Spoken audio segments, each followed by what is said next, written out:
Hello guys, welcome to my channel. Okay, hari ini saya akan buat maybe 2-3 soalan matematik untuk membantu orang kata pemahaman murid-murid ataupun pelajar-pelajar tingkatan 3 lah. Okay, so tanpa membuang masa, jom saya share screen saya. Okay, so ini adalah beberapa soalan yang saya pilih untuk hari ini. Saya nak share. Okay, so first question. Ini adalah soalan berkenaan orang kata berat, okay, ataupun kita cari apa jisim lah, okay. So ini pasal satu soalan pasal topik jisim, okay. So first of all, seperti biasa kalau soalan matematik, kita baca dulu kali pertama, kita baca dulu soalan, lepas tu kali kedua kita ambil key points, lepas tu baru step 3 kita selesaikan. Okay, so kita baca soalan dulu, okay. Jisim sebungkus tepung ialah 2 kg 250 gram. Jisim seketul mentega ialah 2/5 daripada jisim sepaket tepung. Jisim sepaket gula adalah 2 kali ganda jisim seketul mentega. Hitung jumlah jisim dalam kilogram bagi seketul mentega dan sepaket gula.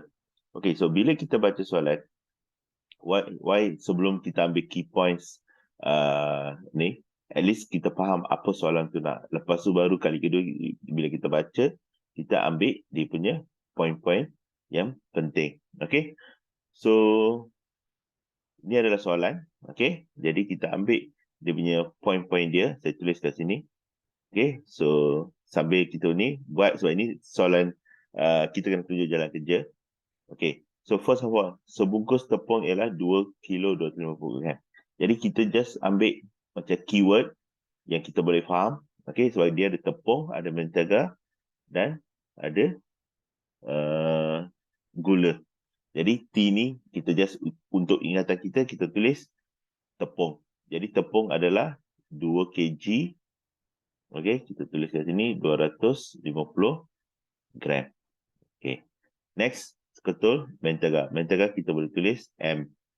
Okay, adalah 2/5 daripada tepung. So untuk masa awal kita tak perlu selesaikan, just tulis dulu dia punya persamaan. Sama ada kita nak tulis 2/5 daripada dalam T ataupun just tulis, ataupun macam ni pun boleh tulis.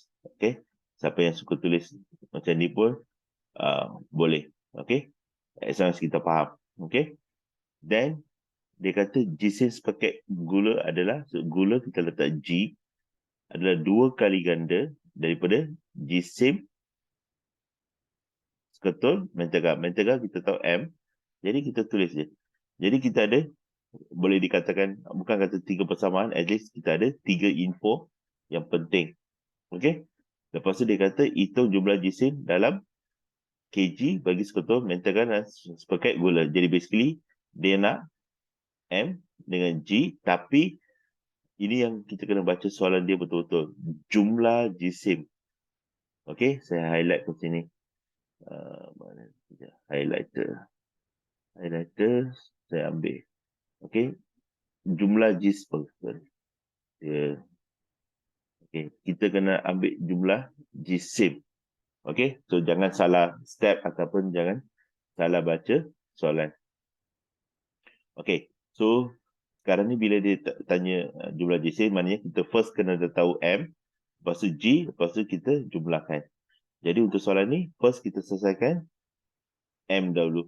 Okay, so M adalah 2/5 daripada T. T kita dah tahu 2 kilo 250 gram. Tapi ini bukan nak kata shortcut, tapi bila kita baca soalan, dia kata dalam kilogram. Jadi bila kita ada kat sini 250 gram, lepas tu satu lagi untuk kita nak darab apa semua tu, better kita letak semua dalam kilogram ataupun dalam bentuk perpuluhan. Okay, jadi kita just convert yang benda ni sepatutnya kita dah biasa. Jadi 250 gram adalah sama je 2.25 kg. Okay, 2 kilo 250 gram adalah sama dengan 2.25 kg. Okay, so benda ni adalah asas. Jadi bila once kita dah dapat ni, kita just darab saja. Okay, pakai calculator. Jadi saya tunjuk kat sini. Kita ambil kalkulator. Okay. So, kita darab berapa tu?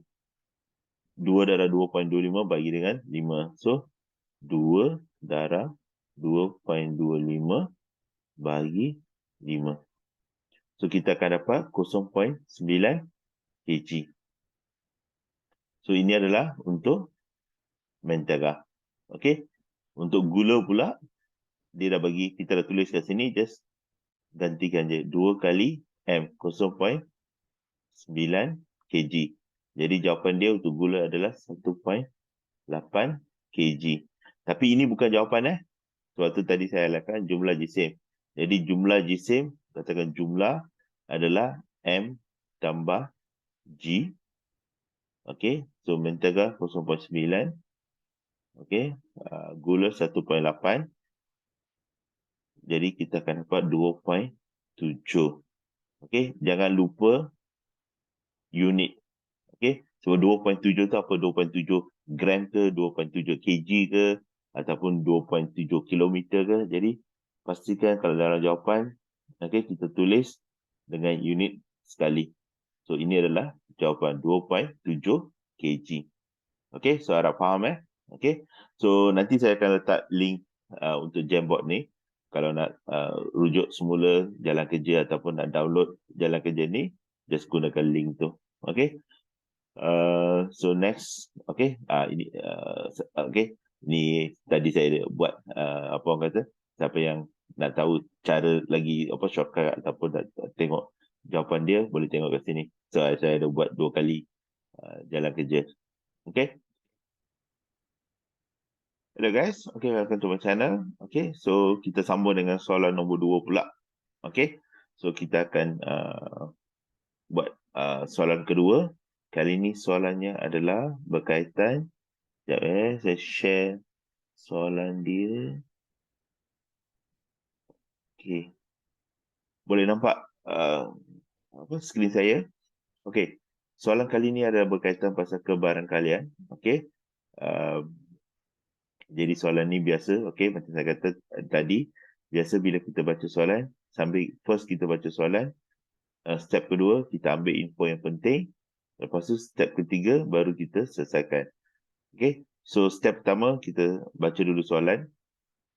Sebuah kotak mempunyai 40 biji guli merah dan X biji guli biru. Okey, kalau kita nak cepatkan ni, sambil kita baca, kita just highlight key point. Lepas tu baru kita lukis ataupun translate kepada kertas jawapan kita untuk kita buat jalan kerja. Okey, so kat sini info yang penting. Pertama adalah 40 biji guli merah. Kedua adalah X biji guli biru. Jika sebiji guli pilih secara rawa, kebarangkalian memilih sebiji guli biru ialah 1/3. Okey, tak perlu nak tulis dahulu dekat tepi, just highlight dahulu. Lepas tu kita baca semula soalan tu, lepas tu baru kita tulis untuk kita selesaikan jalan kerja dia. Okey, lepas tu dia kata cari nilai X.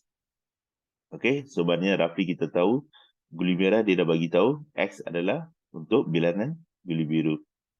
Lepas tu dia kata sebilangan guli biru ditambah ke dalam kotak itu dan kebarangkalian memilih sebiji guli merah ialah 0.5. Cari bilangan guli biru yang ditambah. Okey. Soalan ni a bit tricky kedua ni sebab dia kata asal itu adalah kebarangkalian, tapi yang kali kedua ada lagi guli biru kita tambah, tapi kali ni kebarangkalian untuk pilih guli merah bukan biru adalah 0.5. Jadi dia nak tahu berapa kita tambah. Okey. So kita pergi balik untuk selesaikan soalan ni. Jadi kita baca kali kedua soalan ni, kali ni kita tulis.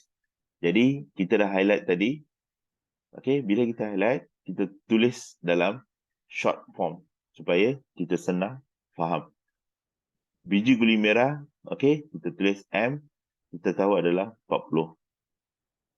Lepas tu, guli biru kita tulis B, kita tak tahu berapa. Nilai dia bagi tahu X. Okey. Lepas tu, kebarangkalian untuk pilih biji guli biru adalah 1/3. kita tahu formula untuk kebarangkalian adalah X bagi dengan X tambah 40. Okey, so X adalah biru. Kita nak tahu kebarangkalian, kita akan bagi dengan jumlah. So ini adalah kita persamaan atau formula. Jadi kita tahu nilai dia adalah 1/3. Jadi kita selesaikan, kita naikkan yang ni ke atas, yang ni kita naik ke atas. Jadi kita akan dapat 3X sama dengan X tambah 40. Okey, so 1 darab X tambah 40 sama je dengan X tambah 40. Lepas tu X ni kita bawa ke kiri. Jadi kita akan dapat 2X sama dengan 40. Lepas tu X2 ni kita bawa turun. Jadi kita akan dapat 20. Okey. Sebenarnya kita boleh orang kata kurangkan step dia. Kalau tidak, biasa student akan tulis X sama dengan 40 bagi 2. Lepas tu baru dia akan tulis 20. Tapi kalau sebenarnya untuk segi markah, yang ini tak dapat jawapan, markah ekstra. Kalau kita tulis macam ni pun, kita mesti dapat markah. Okey, sebab pemeriksa kertas soalan, dia tahu yang sebenarnya kita tahu macam mana nak buat. Sama juga kat sini. Sebenarnya kita boleh tulis, okey, 3X tolak X baru sama dengan 40. Lepas tu baru buat 2X sama dengan 40. Jadi, instead of tulis 3X tolak X, kita boleh terus, kalau kita dah biasa, terus boleh tulis 2X sama dengan 40. Jadi, kita kurangkan satu step. Tapi kalau masih belum confident untuk buat, boleh tulis step ni satu persatu. Okey? Pasal yang ni, markah dia cuma adalah berapa markah ni? 4 markah. Jadi, saya rasa kemungkinan besar ini adalah 2 markah, ni adalah 2 markah. Jadi, step untuk dapat 2 markah, untuk jawapan dapat 1 markah, untuk tulis persamaan ini dapat 1 markah. Jadi step-step yang tengah ni cuma sebagai jalan kerja saja. Okey. Jadi kita cukup untuk singkat ataupun ringkaskan jalan kerja kita. Okey, tapi kalau rasa macam tak confident, boleh tulis step ni ke bawah ni. Okey, tapi ni kita boleh tulis macam ni pun still dapat markah. Okey, itu adalah untuk soalan 1, okey, ataupun B1. Untuk B2, dia kata kebarangkalian untuk memilih biji guli merah. So kali ini kita tulis dia punya persamaan adalah sekarang ni merah, tadi kita tulis biru bagi dengan jumlah ataupun total. Jadi kali ini kita kena tulis merah, biru yang asal, okey, tambah dengan X ataupun kita kalau kita tulis X ni takut kita confuse. Jadi saya tulis mungkin, okey, saya tulis pakai mungkin Y lah. Tambah dengan M. Sebab ini adalah biji guli merah. Ini adalah jumlah. Sebab tadi cuma ada biru dengan merah. Okey. Tapi kali ini kita tambah sebilangan orang kata biji guli biru. Okey. Jadi kita tahu probability atau kebarangkalian adalah 0.5. Okey. Merah kita tahu 40 daripada soalan pertama. Biru kita tahu 20. Lepas tu Y kita tak tahu. So itu yang soalan tanya. Cari bilangan guli biru yang ditambah. Lepas tu M kita tahu. M adalah 40. Jadi kita selesaikan yang ni 0.5 sama dengan 40 bagi dengan 20 tambah 40 adalah 60 tambah Y. Sebab Y kita masih tak tahu. Lepas tu kita naikkan 60 tambah Y ni ke atas. Okey. Jadi kita akan dapat 0.5. Okay, saya tulis. Okey. Sama dengan 0.5 darab 60 tambah Y sama dengan 40.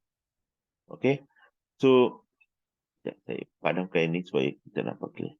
Ini adalah 60. Okey, dia ada dua cara. Sama ada kita darab dahulu, lepas tu baru kita tolak, ataupun 0.5 ni kita bawa ke sini, lepas tu baru tolak. Jadi, kalau tanya saya prefer instead of darab, baru kita selesaikan, kita terus bawa 0.5 ke bawah ni. Jadi, kita akan tulis 60 tambah Y sama dengan 40 bagi dengan 0.5. Jadi, kita akan dapat 60 tambah Y sama dengan 80. Jadi, Y sama dengan 20. Okey, maknanya sebilangan guli biru yang baru ditambah adalah, sebab nilai dia kita tulis Y adalah 20. Faham Okey. Jadi macam tadi juga ni step yang atas ni, kalau kita nak tulis Y sama dengan 80 tolak 60 pun boleh, tapi kalau kita dah tahu orang kata step dia, ataupun kita dah pandai congak, kita just tulis Y sama dengan 20 sebab kita dah tahu 80 tolak 60 adalah 20. Jadi tak perlu nak tulis lagi Y sama dengan 80 tolak 60. Sebab markah yang diberi adalah 2. Jadi satu untuk jawapan yang betul, satu lagi adalah untuk formula ni ataupun yang formula ni. Okey. Antara dua ni akan dapat mungkin setengah-setengah, ataupun kalau ada salah satu pun boleh dapat orang kata satu markah. Okey. So ini adalah jawapan. Okay, so next kita tengok ini adalah jalan kerja. Nanti boleh tengok dekat link kata Jamboard. Okay, so soalan ketiga adalah first kita baca soalan sambil kita highlight key point. Lepas tu baru kita translate ataupun transfer info ni kepada kita punya jalan kerja. Lepas tu baru kita selesaikan. So ingat 3 step ni. Okay, sebuah bas bergerak dari bandara X ke bandara Y dengan laju purata 80 km sejam selama, okay, the first daripada X ke Y, ini adalah purata laju atau purata laju selama 2 jam 15 minit. Kemudian daripada bandara Y ke Z yang berjarak 120 km selama 1 jam 45 minit. Hitung laju purata dalam kilometer per sejam bagi bas itu daripada bandaraya X ke bandaraya Z. Okay. So, kita dah roughly tahu ini adalah soalan pasal hal laju ataupun purata laju. Okay. Purata laju, formula dia. Okay. Kita tahu laju, dia punya formula adalah jarak bagi dengan masa. Okay. Kalau siapa yang susah nak faham, senang je. Biasa laju, dia ada, unit dia adalah kilometer per jam. J-1 tu ke atas tu, maknanya bagi dengan J ataupun jam. Jadi, kilometer ni adalah jarak. Okay. Yang ni adalah laju. J ni adalah masa. Okay, so ini tips nak hafal formula laju. Okey, tengok pada unit yang ada pada laju. Jadi kalau kadang-kadang kita lupa, just tengok. Selalunya ada yang 2 unit ni, okey, akan menjadi dia punya orang kata yang sebelah kiri lah, supaya kita ada satu orang kata variable dekat atas dan satu variable dekat bawah. Okey. Jadi macam ni je formula nak hafal orang kata laju ataupun any formula dalam fizik ke atau matematik. Ni je. Tengok pada unit kilometer per jam. Jadi kita tahu jarak adalah biasa dalam kilometer atau meter, ataupun dalam soalan ni pasal kilometer, masa adalah dalam jam. Jadi itu cara kita nak hafal formula. Okay. So sekarang ni kita selesaikan. Kita ada bandaraya X, kita ada bandaraya Y, kita ada bandaraya Z. So kita ada jarak, masa, laju. Okey. X ke Y, jarak dia tak bagi tahu. Tapi masa diambil adalah 2 jam 15 minit. Lepas tu dia bagi tahu laju adalah 80 km sejam. Okey. Boleh tulis kat sini pun boleh lah. Okey. Okey, dia dah bagi dua info, yang ni tak ada info. Tak apa, kita biarkan dahulu. Lepas tu daripada bandaraya Y ke bandaraya Z berjarak 120 km. Okey. Masa yang diambil adalah 1 jam 45 minit. Jadi sekarang ni soalan dia adalah bandaraya X ke Z purata. Okey. So bila dia kata purata, kita kena tahu jumlah jarak. Dia punya jumlah jarak bagi dengan jumlah masa, kita boleh dapat purata laju. Okey. Itu saja dia punya, orang kata, key dia. Tapi masalahnya kita tak tahu jarak kat sini. Okey. Tapi pasal kita ada dua info ni, boleh tak kita cari jarak? Okey. Jawapannya ya, kita boleh cari. Lepas tu, sebenarnya laju yang kat sini kita tak perlu nak cari pun. Sebab kita cuma nak tahu jumlah jarak dengan jumlah masa ni. Okey? Dengan jumlah jarak ke atas ni. Jadi kita dapat dua ni, kita boleh selesaikan. Jadi kita kena buat mapping ataupun kita kena plan macam mana kita nak selesaikan soalan ni. Jadi once kita dah lukis diagram kita tahu sebenarnya kita tak perlu nak cari jawapan ni pun. Kita nak tahu cuma yang ni, jadi kita boleh tambah. Lepas tu, untuk masa kita tambah ni, kita terus boleh dapat purata laju. Jadi, kadang-kadang bila kita tertulis ataupun lukis, kita akan wasting time atau buang masa untuk cari yang ni. Sebenarnya, kita nak tahu yang ni je. Jadi, kita boleh tahu jawapan ni tanpa perlu selesaikan ni. Okay? So, kita buat soalan ni. Sekejap. Saya duplicate dahulu. Okay. Saya clear frame dulu. Saya copy balik soalan ni supaya kita tahu. That's why dalam kita, kalau kita buat kertas soalan, kita selalu kena ada kertas soalan dengan apa jawapan dia dekat sini. Jadi kita boleh refer. Okay. So tadi kita tahu, kita dah tahu apa kata jarak. Jadi cara nak cari jarak adalah kita dah tahu laju,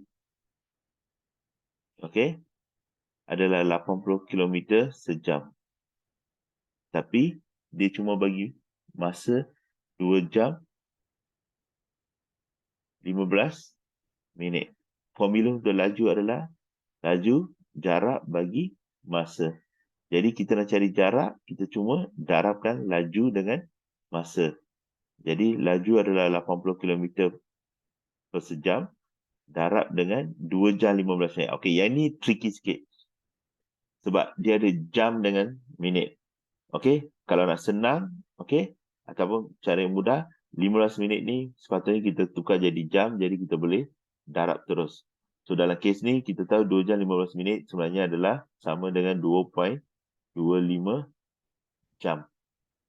Okey, so benda ni sepatutnya adalah kata matematik, asas matematik. Jadi supaya kita tahu kalau kita nak tukar daripada minit ke jam, kita boleh terus tukar, ataupun daripada jam ke minit.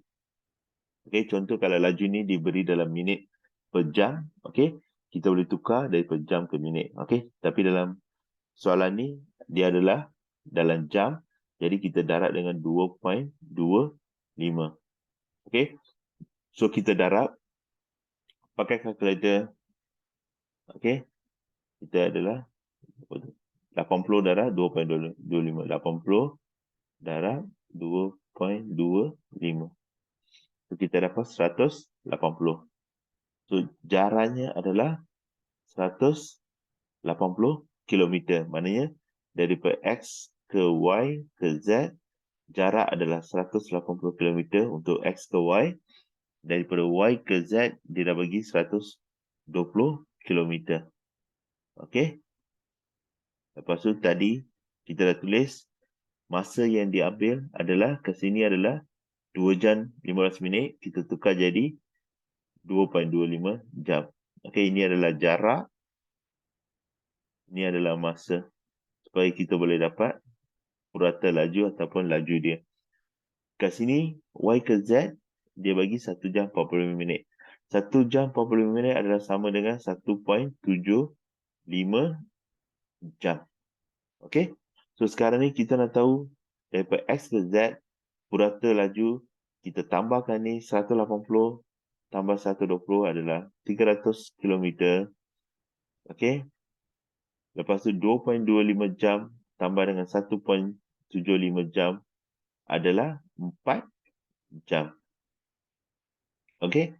So, purata laju, okey, adalah kita tulis purata laju untuk jawab soalan ni adalah jarak adalah 300 km bagi dengan 4 jam. Jadi, jawapan dia adalah 75 km per sejam. Jangan lupa untuk tulis unit ni sebab laju unit dia adalah kilometer per sejam. Jangan tulis 75 saja. Okey, nanti hilang markah kalau tak ada unit. Jadi biasa jawapan dia kita akan tulis jawapan sekali dengan unit supaya kita tahu sebab ini laju tu takkan dalam kilogram ataupun kilometer ataupun apa lagi mungkin kilonewton. Okey, so tuliskan unit ini. Okey, so harap faham So ini cara dia. So kalau nak tengok balik ataupun nak download file ni, pakai link Jamboard and then boleh rujuk semula jalan kerja. Okay, ada juga saya dah buat cara lain. Okay, basically velocity sama dengan distance divided by time.